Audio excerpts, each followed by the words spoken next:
Aan de eerste plaats vind ik het dapper. Want het is natuurlijk een enorm besluit voor hem. Het is wel echt een Heerenveenman.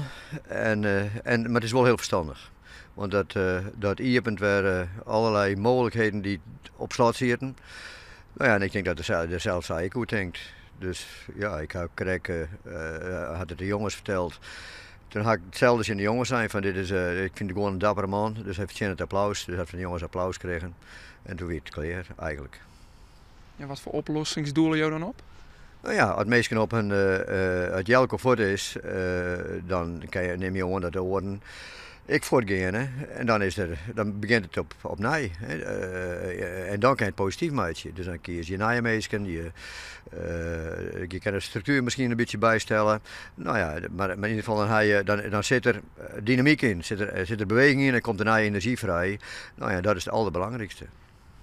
Nou, had jou te jaren met Riemen van der Velde ik nog een rol spelen om de rust te bewaren, zoals Jelko het zelf zei. Wat hij hem bezocht te creëren? Wat wouden je hem bewerkstelligen? Nou, gewoon dat ze met elkaar op een goede manier communiceren.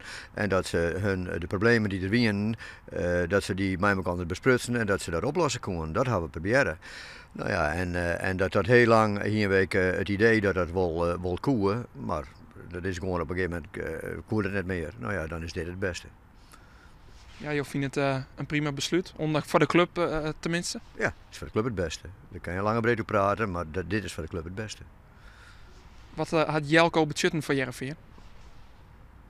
Nou, Jelko had een van de onvoerders van de vorige oproer, zeg ik maar zeggen. Ja, Jelko had een Heerenveen gehad. Had een hele hoop dingen ik heel goed in. Had ik een paar dingen denk ik weer zelf het beste. Net helemaal goed in, maar Jelko is ik een aantal dingen in de scorescout die naar mijn idee absoluut net konden en ik net wien. Dus die is een beetje de dupe worden van de omstandigheden. Nou, dat vind ik wel heel jammer. Maar Jelko had absoluut wel beschering gehad. En nou dan wacht je wat er verder nog volgt, Sil?